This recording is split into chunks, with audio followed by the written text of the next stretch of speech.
आइए, सुनिए, देखिए, समझिए सनातन सत्य। जैसी दृष्टि वैसी सृष्टि, दृष्टि विज्ञान। कुदरत, कुदरती रचना एवं कुदरत के कानून से शाश्वत सुख की प्राप्ति।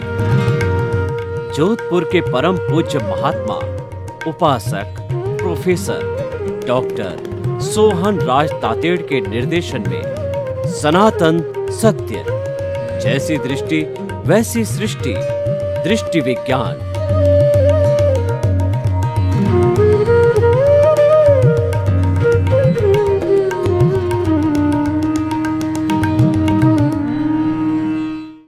भाई और बहनों, मातृशक्ति को नमन।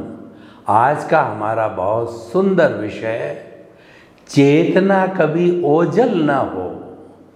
देखिए, ओझल का अर्थ मतलब गायब होना। कुछ ऐसी चीज़ें होती है कि थोड़े समय हमारे सामने आने के बाद में गायब हो जाती है और फिर नई चीज़ आती रहती है, क्योंकि संसार संचरणशील है, बदलता रहता है। हर क्षण हर वस्तु बदलती है, क्योंकि संसार परिवर्तनशील है और ये अवस्थाएं हैं। अवस्था हमेशा टेम्परेरी होती है, कभी स्थायी नहीं होती है। तो दो तरह की बातें हो गई, एक तो स्थायी और एक टेम्परेरी। टेम्परेरी तो हमारे जीवन का जो है एक हिस्सा बन गया, लेकिन स्थायी चीज़ होती है वह हमारा अस्तित्व होता है। और स्थायी भी कैसी चीज़ जो भूत भविष्य वर्तमान में कभी बदलती नहीं, सदा एक सी रहती है, पूर्ण रूप से स्थायी होती है, वह चेतना कहलाती है। जो जीवित प्राणी होता है उसी में ही चेतना होती है, जिसे कॉन्शियसनेस कहा गया है। और कॉन्शियसनेस को विज्ञान भी स्वीकार करता है।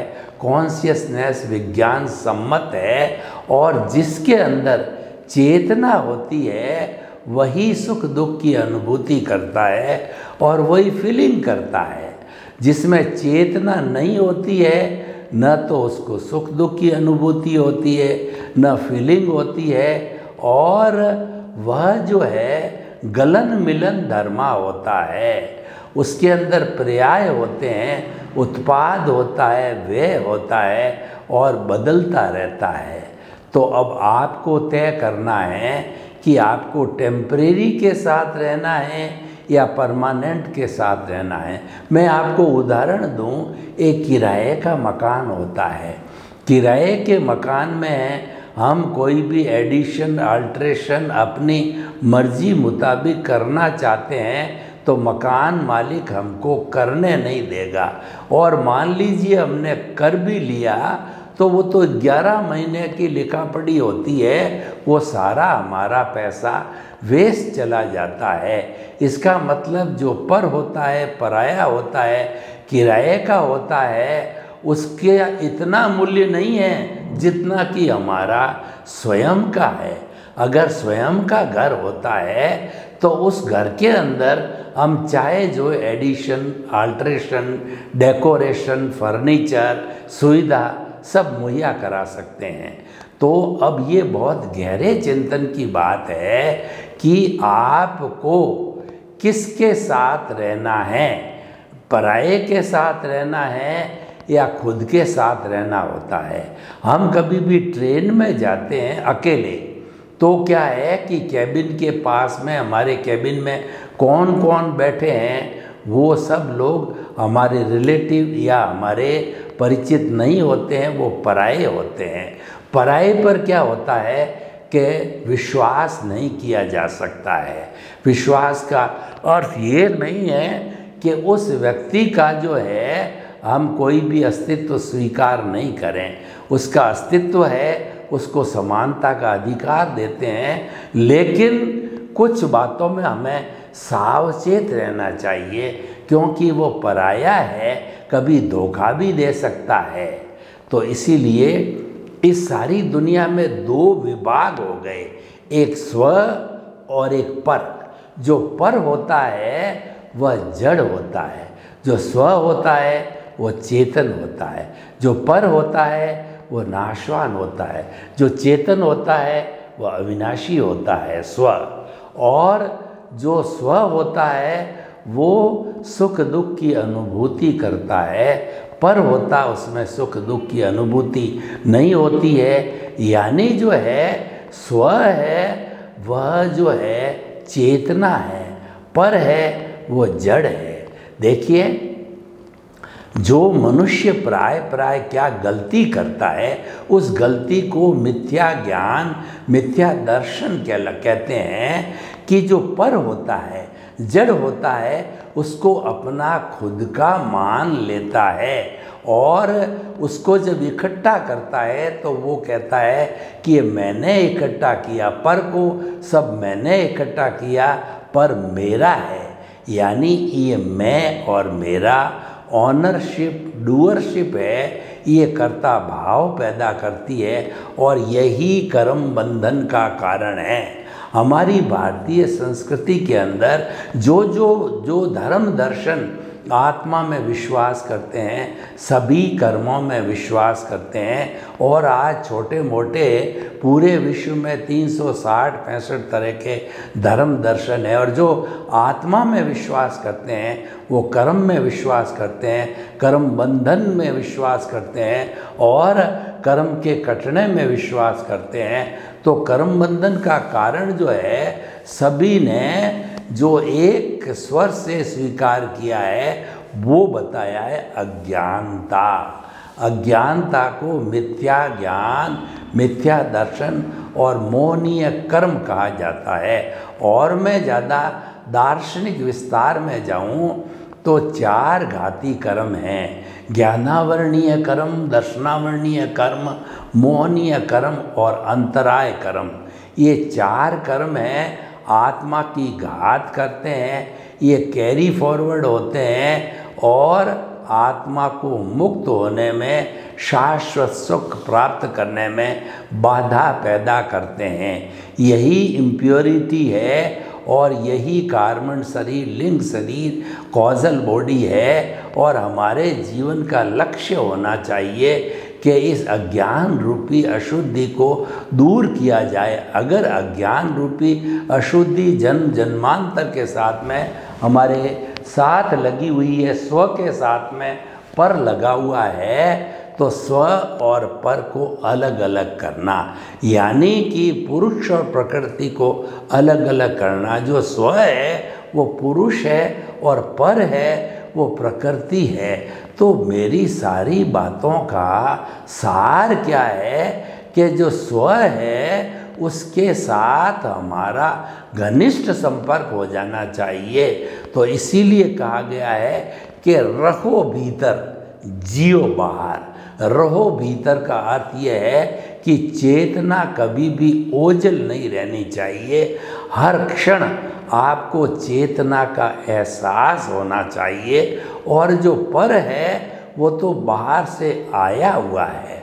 जैसे कि एक 24 कैरेट का सोना होता है तो उसके जो है जो कहना चाहिए कि उसकी ज्वेलरी बनाने के लिए उसके साथ के अंदर कुछ तांबा मिलाया जाता है, वरना ऑर्नामेंट्स नहीं मिलते हैं। ये तांबा की जो मिलावट करते हैं उससे ये 24 कैरेट से 20 कैरेट, 18 कैरेट, 16 कैरेट का बनता है। जितनी जितनी अशुद्धि उसके साथ में मिलती है, तो ये जो तांबा है ये पर है और ये अशुद्धि है। और इस तांबे को जो है जो मिला हुआ है उसको शुद्ध करके, जैसे कि अगर सोने को जो अग्नि में तपाया जाता तो कुंदन बन जाता है। कुंदन बनने का क्या अर्थ है? उसके साथ में मिली हुई तांबा या अन्य अशुद्धि है वो अलग हो जाती है और वो 24 कैरेट का सोना 999 की लंगड़ी बिस्किट बन जाता है। प्योर हो जाता है। जो प्योर सोना होता है वो हमारा प्योर सोल है, और उसके साथ में तांबा और सोना मिला हुआ है, वो पर है, वो जड़ है, और वो माई है। I plus my equal to bonded soul, I minus my equal to pure soul. ये जो माई है, ये जो है तांबा और अन्य अन्य अशुद्धि है, इसको हटाना है। तो हमारे जीवन का लक्ष्य क्या हो गया कि ये कब हटेगी? ये तब हटेगी कि हमारी जो अस्तित्व है, हमारा स्वयं का है, जो हम स्वयं हैं, वो 1 मिनट भी हमारी दृष्टि से ओझल नहीं होना चाहिए। दृष्टि से ओझल का मतलब है कि रात की 12 बजे भी आप नींद में हो, और नींद से उठे और आपको कोई पूछे कि आप कौन हो, तो आपको ये जागृति रहनी चाहिए कि रिलेटिव व्यू पॉइंट से मैं सोहन राज हूँ, और रियल व्यू पॉइंट से मैं शुद्ध आत्मा हूँ। यानी रियल व्यू पॉइंट कभी भी नहीं भूलना चाहिए। रियल व्यू पॉइंट हमारा अस्तित्व है, हम हैं, वो स्व है, वो अजर अमर अविनाशी है, वो मुक्ति में जाने वाला है, वो अजन्मा है, वो अनंत ज्ञान, अनंत दर्शन, अनंत शक्ति, अनंत सुख का धाम है। और वह जो है अव्याबाद है, टंकोत्कीर्ण है, वो हमारा हरि है, प्रभु है, जिसकी 33 करोड़ देवी देवता उपासना में लगे रहते हैं।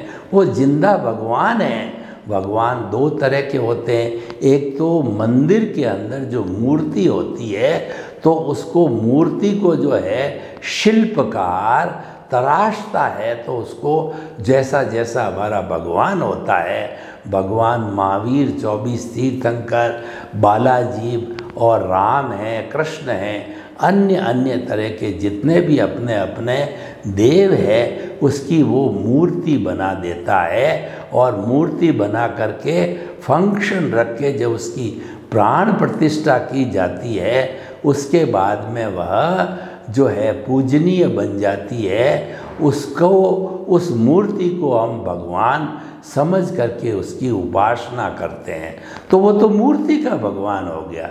लेकिन जो मेरे भीतर बैठा है, मेरा प्रभु है, जिसकी ताकत से मैं बोल रहा हूँ, हाथ हिला रहा हूँ, खा रहा हूँ, पी रहा हूँ, उठ रहा हूँ, बैठ रहा हूँ, उस भगवान की ताकत से मन वचन काया की समस्त क्रियाएं मैं कर रहा हूँ, उसकी हाजिरी से हो रही है। अगर वो नहीं होता है तो मैं मुर्दा बन जाता हूँ, जड़वत बन जाता हूँ, और मुर्दे को घर में कोई नहीं रखते हैं, तुरंत शमशान में जाकर के उस मुर्दे को जला दिया जाता है। तो मैं आपको ये बताना चाहता हूँ कि जो हमारा अस्तित्व है, जो हम हैं, जो हमारा स्व है, वो स्व कभी भी ओझल नहीं होना चाहिए। अगर स्व ओझल हो गया, चेतना ओझल हो गई, इसका अर्थ यह है कि मूल में भूल हो गई। क्योंकि हम खुद नहीं रहेंगे तो फिर हमारा क्या अस्तित्व होगा?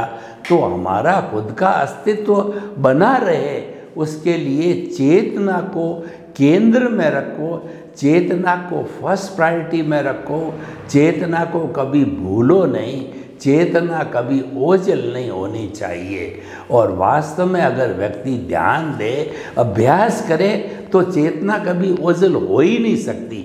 मैं आपको उदाहरण देना चाहता हूँ। मेरा नाम सोहन राज है, क्या मुझे कभी मेरा नाम याद रखना पड़ता है?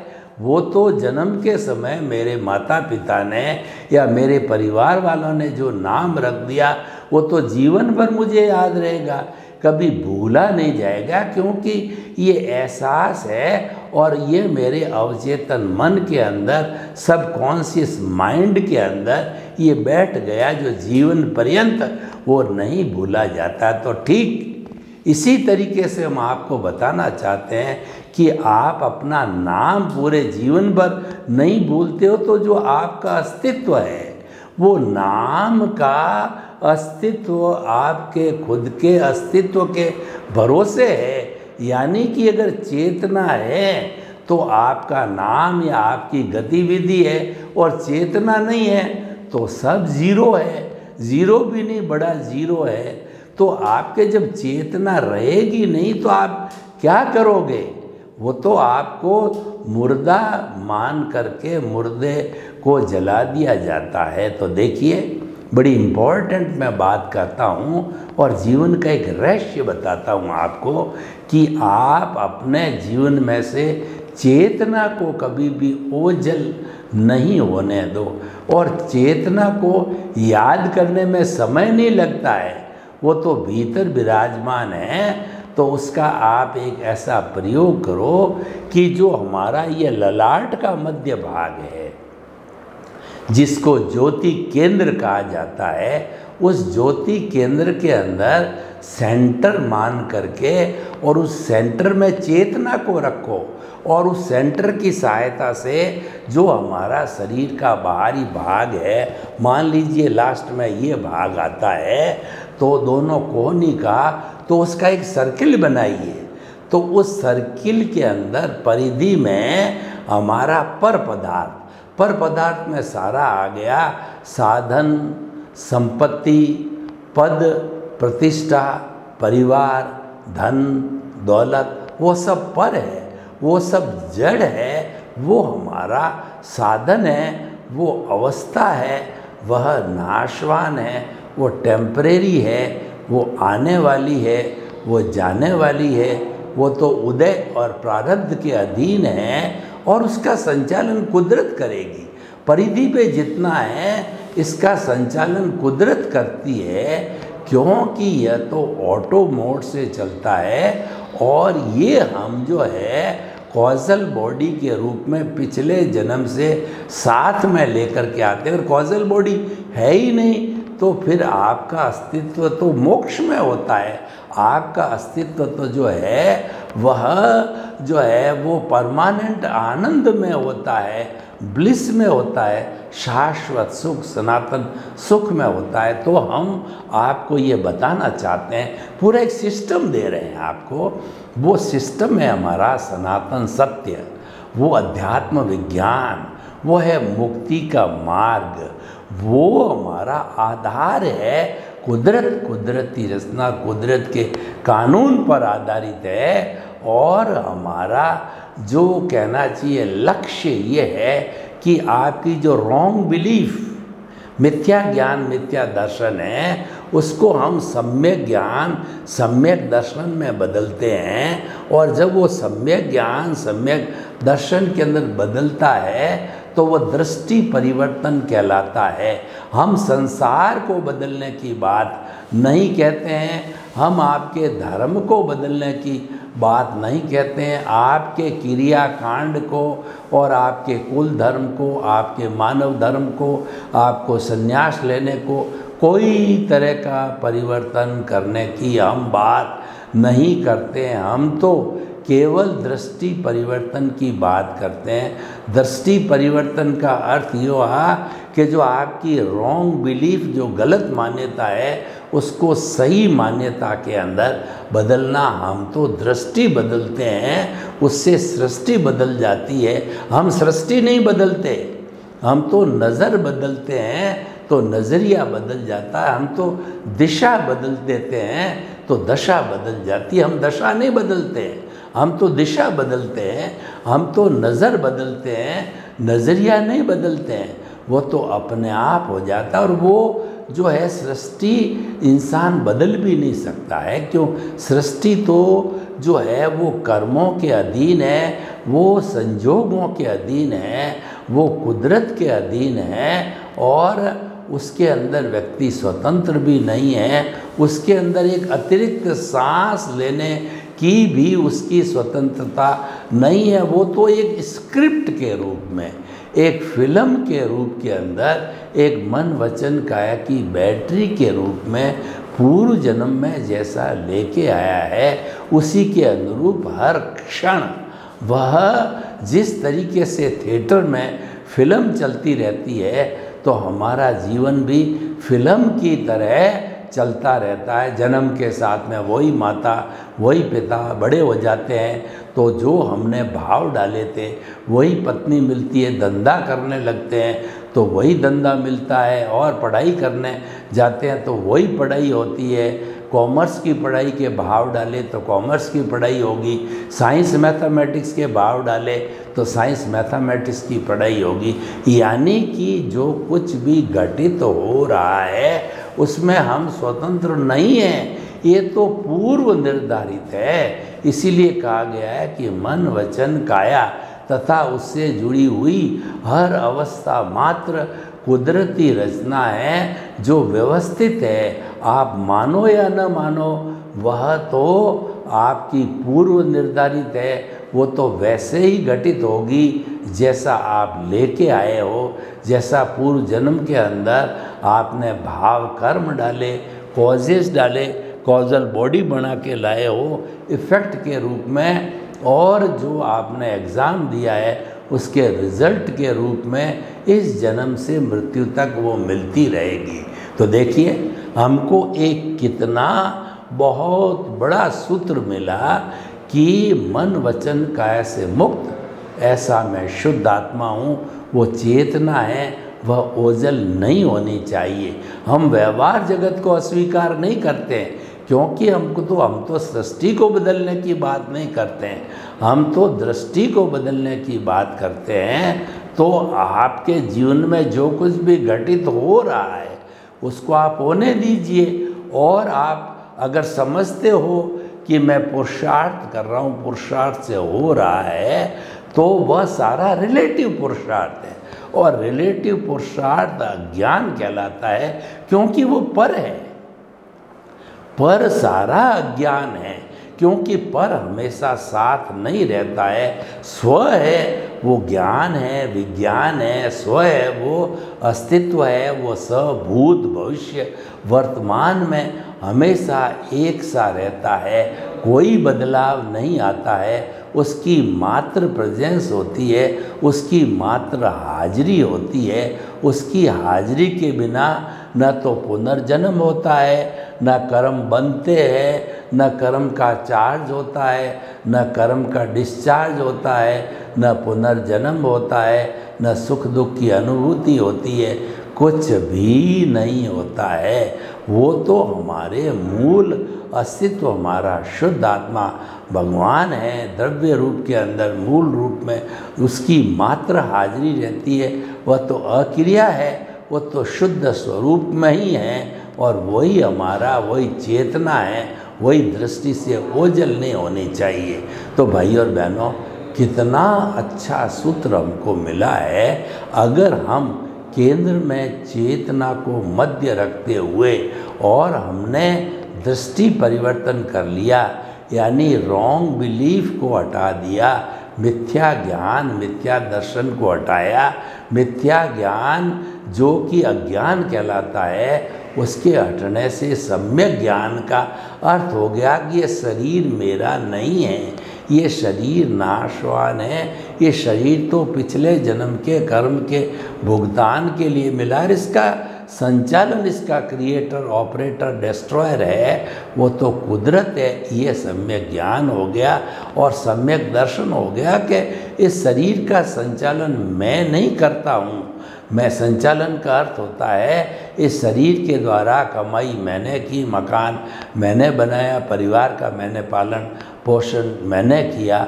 आई और माई जो है वह सारा सम्यक दर्शन कहला। तो करता तो व्यवस्थित शक्ति है, मैं तो मात्र एक निमित्त हूँ। यानी ये समझिए कि आप स्वयं को और दृष्टि के हर जीवित प्राणी को निमित्त, निर्दोष या कर्ता और शुद्ध आत्मा समझने लग जाते हैं। ये सम्यक दर्शन है।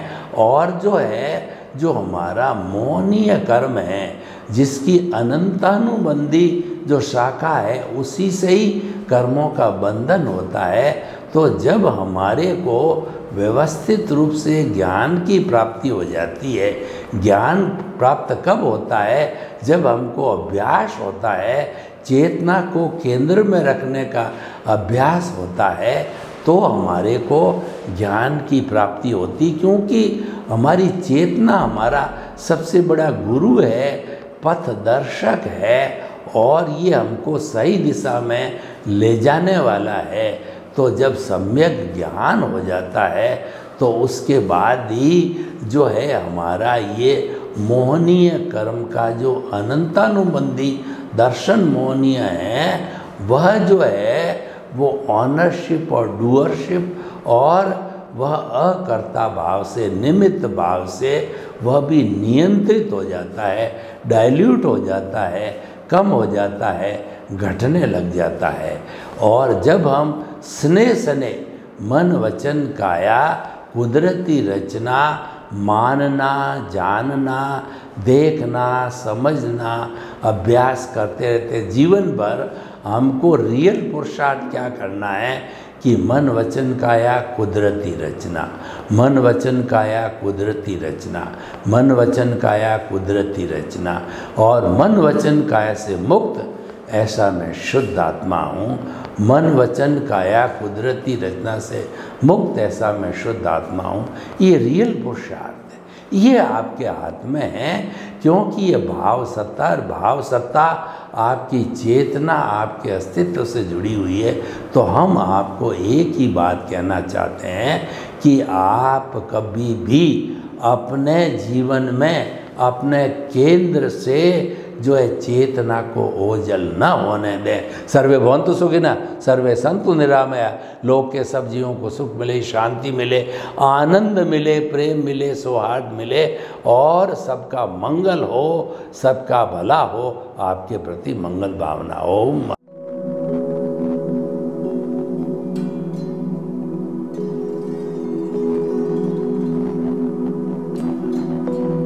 एक ऐसा अंतर्राष्ट्रीय ख्याति प्राप्त मानव जो गुरु प्रेरणा से पिछले 20 वर्षों से वानप्रस्थ जीवन जीते हुए 24 घंटे मानवता की सेवा में संलग्न है। एक ऐसा मानव जो अभी राष्ट्रीय, अंतर्राष्ट्रीय टीवी चैनलों पर 7,500 एपिसोड के माध्यम से सनातन सत्य, आत्मविज्ञान एवं पुनरुत्थान, व्यवहार एवं निश्चय जगत के जीवनोपयोगी विषयों पर हृदय स्पर्शी प्रवचन कर चुका है। उस मानव का नाम है महात्मा उपासक प्रोफेसर डॉक्टर सोहन राज तातेड़। प्रोफेसर तातेड़ द्वारा योग, दर्शन, शिक्षा विषयों पर रचित पीएचडी स्तर के 250 शोध ग्रंथ भारत के 100 प्रतिष्ठित विश्वविद्यालयों में शोधार्थी पढ़ रहे हैं, तथा वे सभी शोध ग्रंथ वहां की सेंट्रल लाइब्रेरियों में उपलब्ध हैं। महात्मा सोहन राज ने अभी तक हजारों स्कूलों, कॉलेजों, विश्वविद्यालयों एवं संस्थाओं में सेमिनार, वर्कशॉप, कैंप लगाकर लाखों विद्यार्थियों को योग, दर्शन, शिक्षा का प्रशिक्षण देकर उन्हें सुसंस्कारित किया। डॉक्टर तातेड़ ने भारतीय संस्कृति उत्थान के 4000 से अधिक समसामयिक विषयों पर आर्टिकल लिखकर ऑनलाइन जर्नल, पत्रिकाओं, वेबसाइट्स पर प्रकाशित किया, जिसका उपयोग लाखों पाठक कर रहे हैं। उपासक तातेड़ के 5000 से अधिक आज का सुविचार, आज का शुभ संदेश, आज का मंगल भावना योग आदि चिंतन websites, Twitter, blogger, Facebook, YouTube माध्यमों से लाखों लोग अपना जीवन निर्माण कर रहे हैं। मानवता के मसीहा ऐसे महामानव महात्मा सोहन राज तातेड़ के प्रोफाइल को अभी तक विश्व के 20 लाख दर्शक यूट्यूब पर, 12 लाख गूगल पर एवं लाखों दर्शक फेसबुक, ब्लॉगर, ट्विटर और इंस्टाग्राम पर देख चुके हैं।